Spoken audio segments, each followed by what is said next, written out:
think that my emotional independence, or the steps I have taken to become more emotionally independent, came because I realized that as a person, you have just as much power as anybody else. You have just as much creativity, you have just as many strengths, you also have weaknesses, and you came into this world alone, and you will die and leave this world alone. Therefore, it wouldn't make sense to rely on anybody else, on external validation for your self-worth and for your value, because everybody has come to this world the same way you have, and they're just as confused, just as chaotic, just as lost. And so looking to other people to fill a void is not where we want to be when we become more emotionally independent.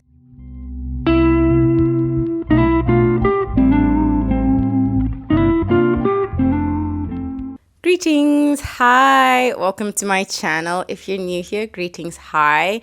If not, thank you so much for coming back.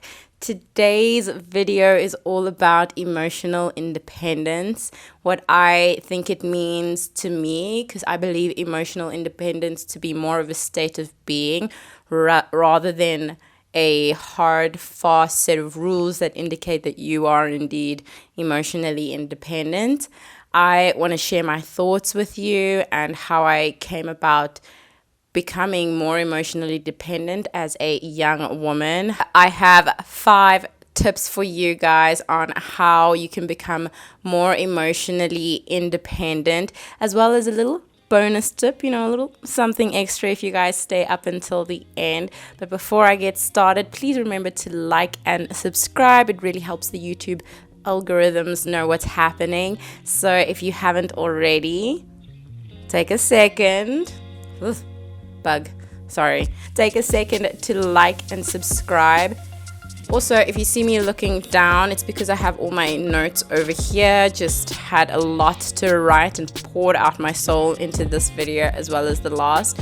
So yeah, bear with me. And if you stay up until the end, I will remind you at the end, please comment 3 emojis, your 3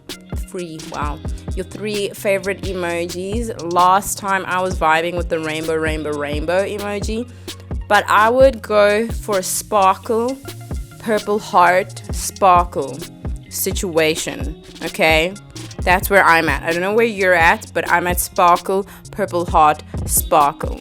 That's where I'm at. Okay, I talk so much. Being emotionally independent allows you to show up for yourself and other people with great care, love, and compassion, and removes the bitterness aspect that can come with, giving more than you have so that you can get this validation, and it builds up this resentment because you are pouring and not receiving what you think you need to be receiving. That's how it came about for me. It was just almost a moment of realization. However, the journey to becoming more firm and independent in myself is both new, exciting, and difficult. And I think it will be for everybody who chooses to intentionally go on that journey. Relationships can be a distraction from looking at ourselves, and often it is a more socially acceptable distraction of just getting in and out of relationships, whatever kind of relationships they may be, to almost absolve ourselves of having to do the inner work to find our own value within ourselves and our relationship to source energy, that which is, God, the universe, etc. At my lowest, I absolutely just did not believe I could and should do things for myself. And these are things that I would very willingly do for literally anybody else at any time of any day. These things include cooking for yourself, setting boundaries, sleeping enough, having healthy, supportive social circles, dedicating your time and energy to those who support and reciprocate that. And for some reason, being that person, getting the validation, made it easy to pretend that I had done the work and I was there, but that was just not the case. That kind of behavior came from trauma, and it often does for those of us who relationally do things like put others before ourselves to our own detriment.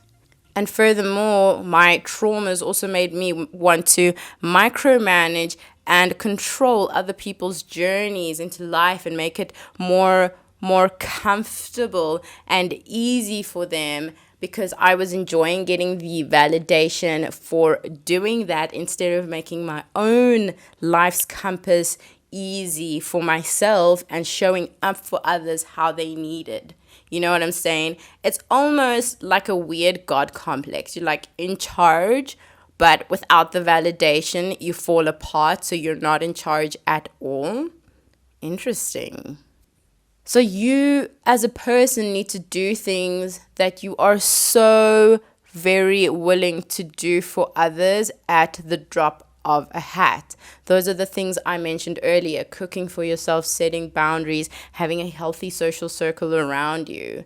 You need to be willing to do the inner work, because the inner work will then determine how you value yourself and see yourself in relation to everybody else that's around you, and how you show up for them.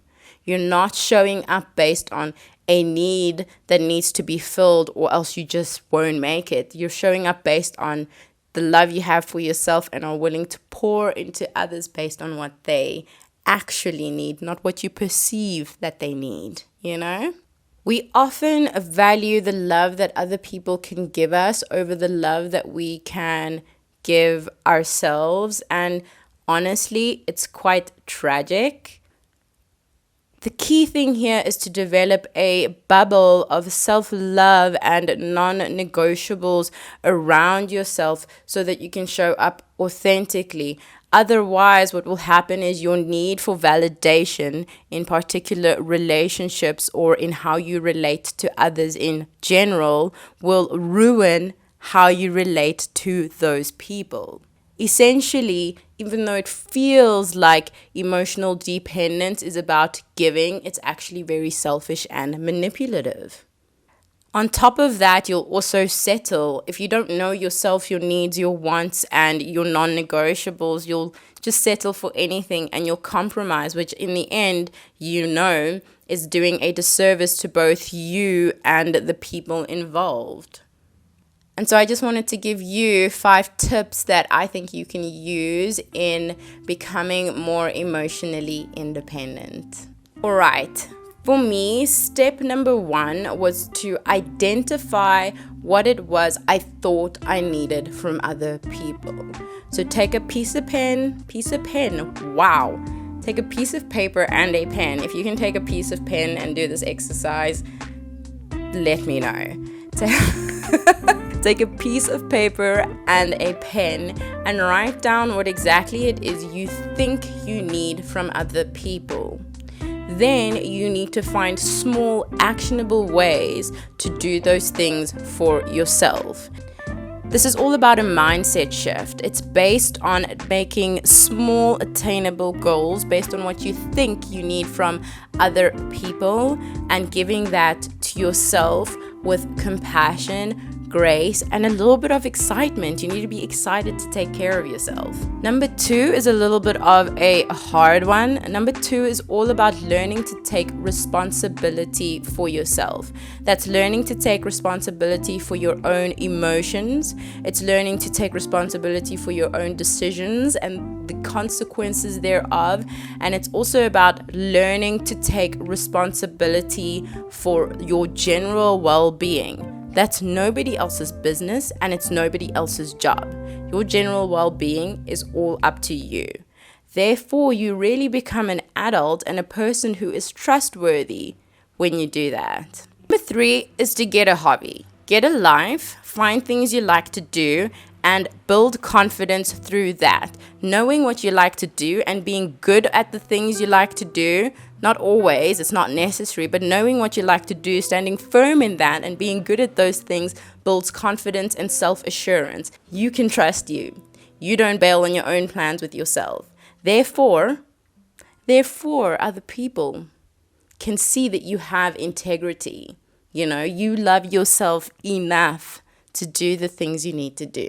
Get a hobby. Number 4 is to learn to self-soothe. This is something I elaborate on in my other video, self-soothing, which is either out or coming out at the time of this recording. I will let you know. Tip number 5 is to master the art of detachment. Think with your head and not with your heart. Thinking with your head helps you to make logical decisions. Sometimes our emotions deceive us. Emotions are real, they are valid, but they're not always factual. They're merely information that tells us what is happening and the actions we need to take. They are often very deceptive in their truthfulness. They are information. Learn to master the art of detachment. And then finally, the bonus tip, Lena Norms, a YouTuber I watch on here. She's super cool, really quirky. She says to have a spy hour. This is an hour in the day. Have a spy hour. This is an hour in the day when you are sort of mysterious. It's when you go take a self-care hour, but no one really knows exactly where you are.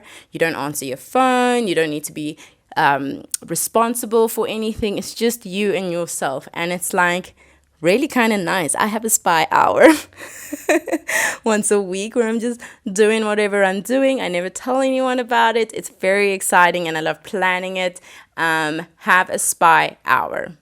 It's about doing the things that bring you joy and really leaning into them, because joy is something we can lean into too. We often lean into our pain, into our negative emotions, into self-pity, into doubt, but we don't lean into joy. It's a valid thing to feel, and it's okay to feel okay by yourself, and it's okay to draw a line about where other people can enter and not enter, and how much you are willing to give, because your emotional independence counts on how much you are willing to give from a full cup, not just because. Okay? Love you guys. Like and subscribe. Comment your emojis. Mine right now. Sparkle, purple heart, sparkle. That's where I'm at. Love ya.